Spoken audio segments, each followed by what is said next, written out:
not been significant. And it doesn't matter who owns the DG, or as Ms. Sturgis said, I wasn't throwing off on Con Ed. I was simply saying that given the size of the opportunity, the participation to date has been trivial. Right, so it has to be able to compete in the marketplace. And if it's not, there's either something wrong with the marketplace or the cost isn't there yet. We need to fix the marketplace. Well, the whole idea here is to discuss alternative way of financing. And you know, there's two ways to come at this. One, as Min said this morning, we can get the price of solar down. If you get the price of solar down, it'll be a lot easier to finance it. And if we come up with more creative ways of financing it, then the cost does not have to come down quite as fast. So they kind of go hand in hand.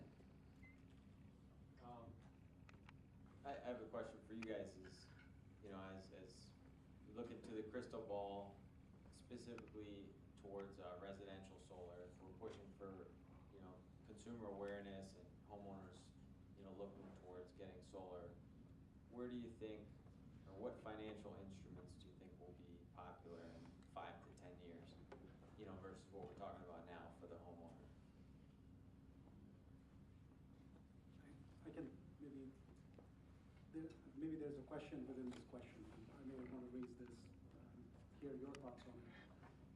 What we see right now is this industry, especially at the consumer level, it's a push market.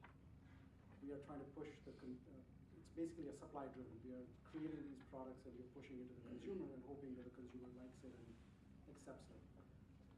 I don't know if does the market need to turn into a pull market where the customer is demanding solar or whatever other technologies, and let the customer tell us what do they want. And at that point, does the supplier come in and solve that problem for them? So I don't know, I don't think I'm answering the question, but I'm raising another question here. Is the cart before the horse or vice versa? So not sure which one would be more popular, but I'm hoping that the consumer starts demanding a product and we can supply it. As the price goes down, it becomes a great investment. As I said earlier, in Long Island, you know, assuming your house faces in the right direction, I think 23% of the houses in the United States face in the right direction. And if they all had solar on them, you're talking about 100 gigawatts. So that's 100 new gigawatts, just from rooftops in residential. But as the price goes down, you know, in Long Island, you could do it yourself. If you borrow the money on your house, a homeowner loan, you have positive cash flow from day one, and you have the equivalent of a 20% tax-free municipal bond. I mean, what else do you need, for God's sake? When you're in the stock market, you might have a 20% gain or loss. Okay. This way. In Massachusetts, we are seeing over 20% ROI in cases, IRRs, or whatever you want to call it. But the key is the customer clamoring for it. If they find out about it, convinced correctly, yes, they will. Yes. We talk about consumer education, getting comfortable with the technology, getting comfortable. How about getting comfortable with the education process that's behind the financing? If I go to buy a house and get a mortgage, I know my mortgage rate I know what my cost of funds is. If I sign a PPA or a lease, what's my cost of funds?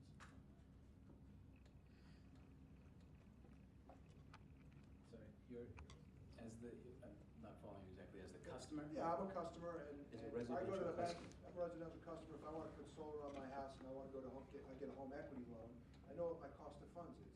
But if I have, and I understand that the leasing companies are creating ease of use, but there's not a transparency of what's my cost for that ease. What do you charge? You know, what am I paying for your funds? Well, I would say that there is actually a fair amount of transparency in the process. And I think from the customer perspective, what you're driving towards and what sort of Felix was talking about and what you're clamoring for is the ability to go solar without a high upfront investment and to be able to save money over time, over the period of an agreement, whether it be 15 or 20 years, that on a monthly basis. That's what you're looking at. That's what, in response to your question earlier, that's what we see as the #1 factor for customers is we save money on our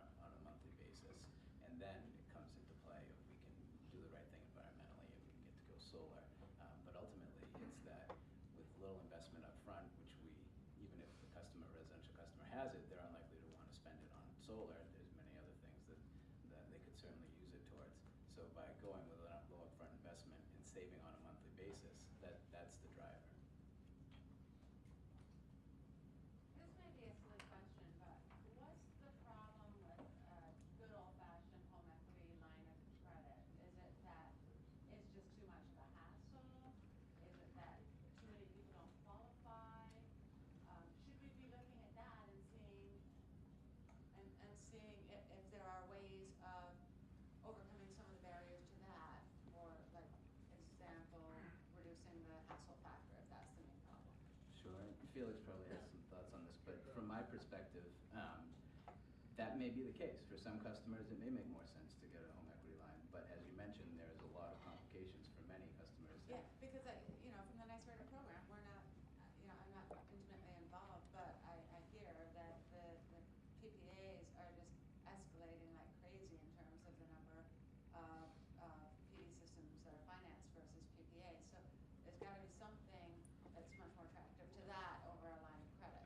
Sure, and well, to that specific point, what I would say is, and I think I've mentioned this earlier, it's not just about the financing. That's a critical factor, but it's about, I think, in a lot of instances, from the third party perspective, it's about getting solar as a service, not having to worry about it, not having the system monitored and maintained for you as the customer, production guarantee. It takes a lot of the complexity and the concern as a consumer out of the equation. And certainly financing is an aspect of that service, but I think that in no small part is a driver of what you're saying. And actually, Correct. just to quickly, I think you're absolutely right. From a financial perspective, I think that's the best solution for a consumer. The challenge there is, obviously, yes, it's a little bit more complex. The customer has to be thinking like that from a financial perspective. Second, are the banks comfortable? We've had some instances where consumers have gone to their banks and asked for loans. And I think this was part of the discussion earlier. It is actually a very low risk loan. It's replacing a cost item, a line item in your P&L. So it should be valued as a very low risk loan. But some of the banks are not looking at it that way. Even if the customer is not qualifying, let's say their LTV is 75%, are the banks willing to go up to 80% or 85%? That would be a challenge. And on the other side, sorry, just quickly, if you talk, let's say you are a customer and you talk to a company who's pitching you a purchase, and the other company who's pitching you a lease or a PPA, the company who's pitching you a lease or a PPA will generally bring up the maintenance issue, because they want you to sell, they want you to buy a PPA or a lease, and they'll bring up the maintenance. But the PV maintenance is not that big an issue. So that confuses the customer. It makes a bigger deal that PV needs more maintenance. We're sort of all dancing around the wider issue of how the industry is currently operating on an investment tax credit. I mean, all of these financing mechanisms were created and evolved in order for someone somewhere to take advantage of the incentive framework that we have in place. So Peter, I mean, you brought up REITs and master limited partnerships. That's a way to move beyond possibly the tax equity framework that we have now post 2016. Is that, I mean, what do you guys think about where we go in a new world where some of these financing structures might not even be plausible? Well, first we're going to have to deal with the accountants and lawyers marching on Washington en masse. Because if you simplify the tax code, you don't need them. But to go back to Jennifer's point earlier, if you finance a solar system, the percentage of the loan to your total equity value of the house is usually very small. And somebody said the bankers don't understand it yet, but the numbers the ratios are very small. So I'm not quite sure why they don't understand it. But in my opinion, it's better to get away from all this tax encumbered stuff. And as I said earlier this morning, there's a built-in time bomb here with this tax equity financing all these big solar projects.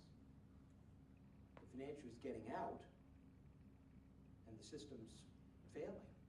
Whereas on an an FIT, which I'm a big proponent of, you know, you only get paid if you produce the electrons. So it's your burden to maintain it. And over time, you're gonna find that the systems that are maintained are gonna perform better. And they have incentive to be maintained. If you have no incentive to maintain it, and you've already gone on to the next project, taking your profit out of this one, the likelihood is very low that it's gonna be maintained properly. So, sorry, just Peter, to follow up on that for a second.